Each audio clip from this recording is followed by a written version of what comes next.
Inter-event is another form of event massage given specifically between bouts of intense exercise. The massage will take place when the athletes stop and then start another event at a later time the same day. Situations such as tournaments, matches, and in between breaks and play are times when you may give an inter-event massage.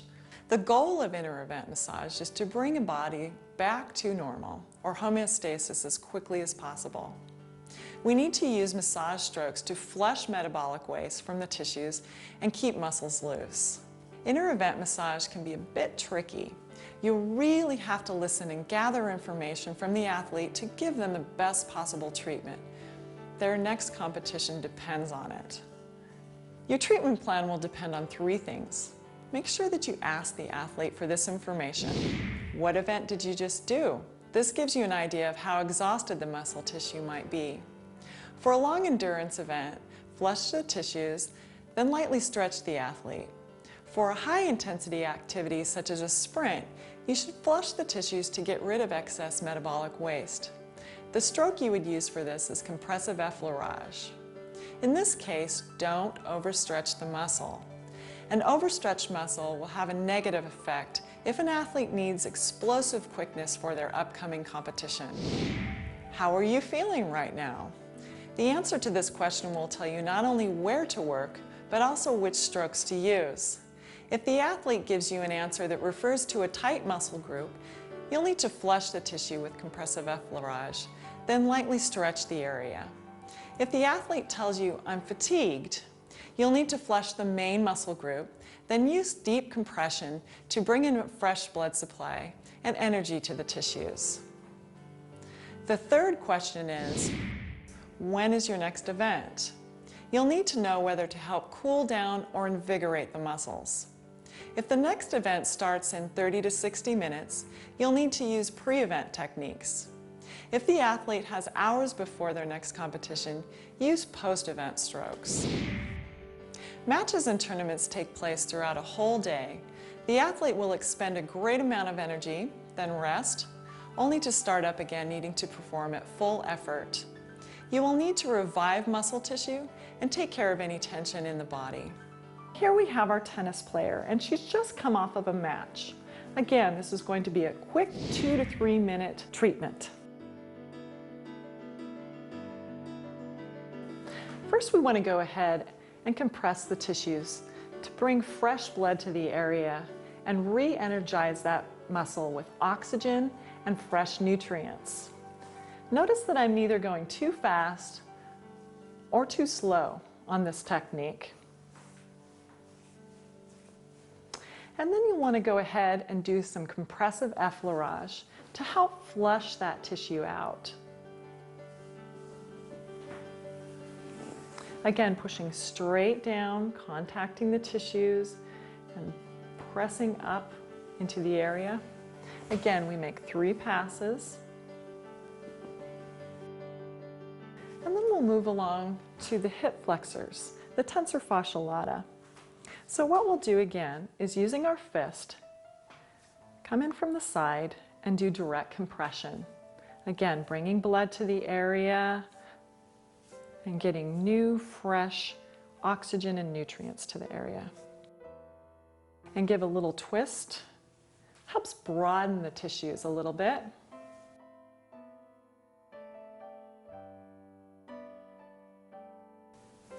And then you want to go ahead and give the whole area a good waking up.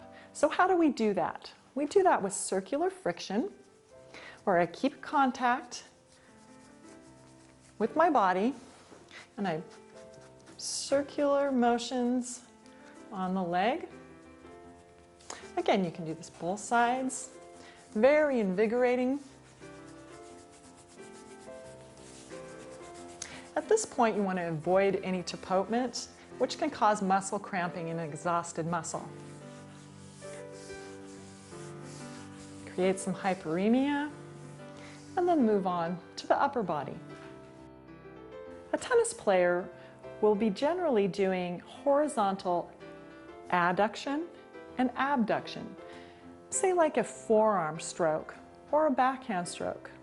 So what you'll want to address is the whole entire deltoid area and also the pecs to keep them nice and loose and invigorated for your next match. Start with some petrissage on the entire deltoid. Remember, the anterior deltoid will bring the body into horizontal adduction,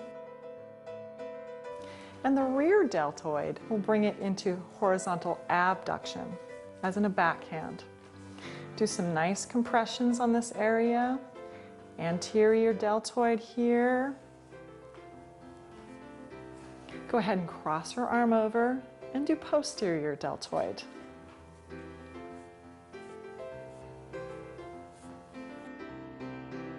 Finish this area with a nice circular friction.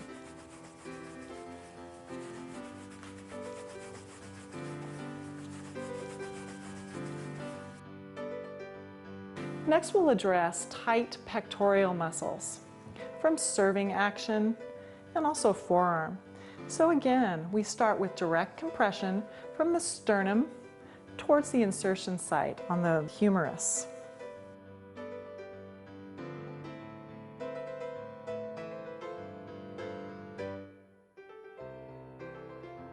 Do some circular friction into this area, bringing fresh blood and invigorating the muscle.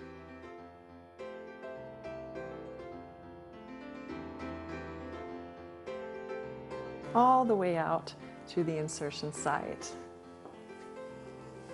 Give that arm a little bit of a stretch. And then she's ready for her next match.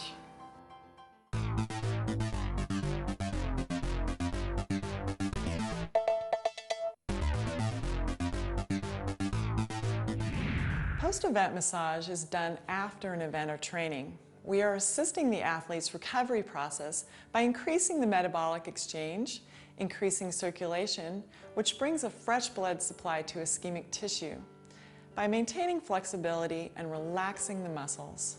These goals help the athlete heal more quickly with less muscle soreness. Athletes have come to know the soreness as delayed muscle onset soreness, which is muscular discomfort that will be most painful 24 to 48 hours after an event or intense training session. All these benefits of post-event massage helps get the athlete training again sooner. As with pre-event massage, there are guidelines to keep in mind. First, make sure that the athlete has had a proper cool down before you perform the massage. Their breathing and heart rate should be back to normal, and they should not be actively sweating. Make sure they've had a chance to get fluids. As with pre-event massage, we also need to keep the treatment short. Post-event massage should last about 15 minutes. Also remember never to massage the athlete's feet before you've looked at them without socks. Sometimes the athlete gets blisters and hot spots during the event that you shouldn't touch. They also might have cuts or abrasions that need to be covered before the massage begins. Stay clear of these areas. Finally, make sure that you monitor your depth of pressure carefully to avoid further damaging swollen tissues. Make sure that you are always aware of the injured areas. Look for redness, edema, or ask about any pain they might be experiencing. Now we're moving on to a post-event massage, and I'm going to be demonstrating on a cyclist. Because a cyclist is on the bike for sometimes hours at a time, you'll need to consider in what position the body is held. The hips are flexed, the hamstrings are also in flexion, and the neck and shoulders will be extended over the handlebars. A bad-fitting bicycle can make these problems exaggerated. A cyclist will have a few main areas of complaint: their neck and their legs. Give a nice circular friction all the way up the sides of the transverse processes. This feels very good to someone who's been on a bicycle for 50 miles. And right around the suboccipitals, give a nice stretch, nice circular friction. Good. And then you'll want to go ahead and move down towards the legs. Your athlete will usually have bicycle shorts on that are very tight around this area, and you'll either have to roll them up or just go ahead and work around them because it is a public setting. Start with your compressions, compressing and stretching out the tissue. Again, this is a nice, slow pace. Your athlete can relax at this time. And then you'll go ahead and do your broadening. The muscles will have tightened up and bunched together during the ride. So you want to go ahead and broaden those tissues out. Now the main focus of post-massage is helping to compress the tissues with compressive effleurage to get rid of metabolic waste. Again, it's the hand over hand, pushing downwards. And you'll go ahead and look how that muscle just kind of, and tissue bunches up at the top. That's what you're looking for. Nice, slow, gripping the whole entire muscle. This will help your athlete recover quicker with less soreness. About 3 passes of nice, compressive effleurage. And you'll want to go ahead and move down to the calf and do the same thing. You'll start with your compressions. Notice my pace is nice and relaxed. I'm stretching the tissue. I'm taking my time. And 3 passes, and then broaden that tissue out.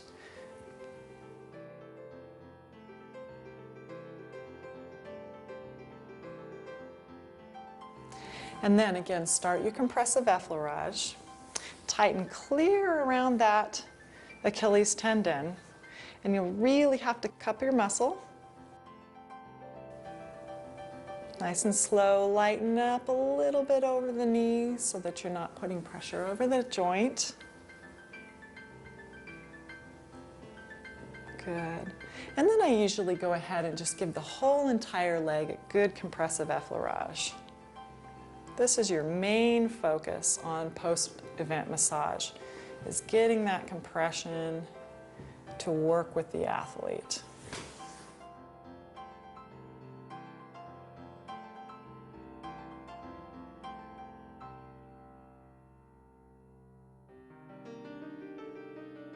This is a technique that I use often when I am using broadening on the iliotibial band. And make sure that it's comfortable for your athlete at the knee and the lower back. You'll just go ahead and lift up the ankle and put your hand underneath the knee and slide them into kind of a frog position. Not too high, but around their calf muscle on the other side. This opens up the entire area for me to work. What you'll be doing is broadening over the fascia. This is the area that will really tighten up on a cyclist. Nice broadening techniques will spread the tissue, flush the metabolic waste, and go ahead and go clear to both sides, finishing out. And carefully lift up the knee again. And then we'll go ahead and have our athlete turn over. Once your athlete is turned over, you want to focus on the quadricep muscles that have been doing all that work. You'll also want to focus on the hip flexor muscles because those have been in a flexed position for miles and miles and may need some stretching. Start with a little bit of lotion or cream. Again, let's go ahead and start with a little bit of assessment and your compression strokes. Nice and slow and relaxing to your athlete. Doing the medial thigh and doing the vastus lateralis.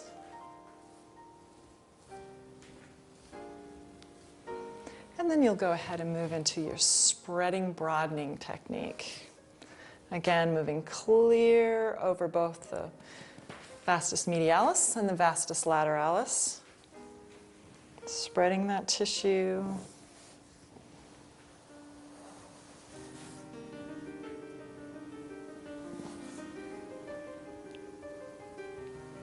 And go ahead and apply a little petrissage here. This helps relieve tension in the muscle tissue. It also brings fresh blood to the area, which helps the muscles recover faster.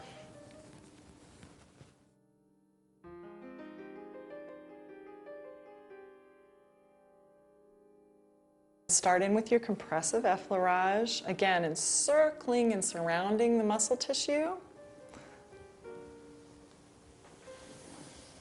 Pushing down, gathering all those metabolic wastes.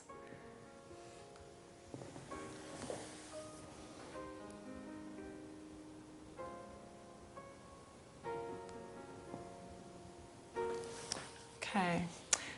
Cyclists will also complain often of their wrists and their hands hurting from changing gears and being hyperextended on the handlebars. So you want to go ahead and finish their nice post-event massage with a little bit of work on the wrists and the hands. Just nice broadening the tissue here also. On the extensor muscles, all the way up.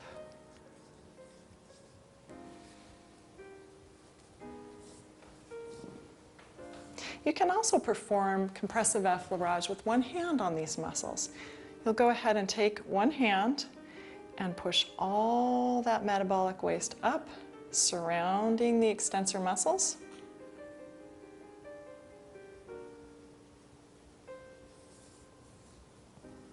And then go ahead and finish off a little bit on the wrist and the hands.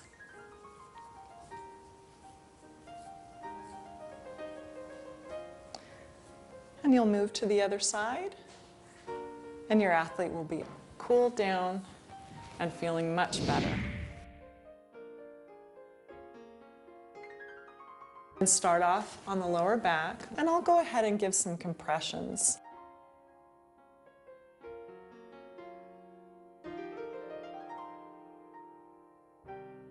Nice stretching, compressions.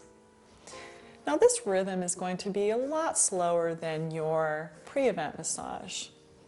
The athlete is cooled down, and you'll want to go ahead and take your time with this. Now there's 3 ways you can do compression on the lower back. You can do it with your palm or your fist. I tend to like my forearm, so I'll get down and I'll just give a nice compressing, stretching movement to the lower back, spreading that tissue.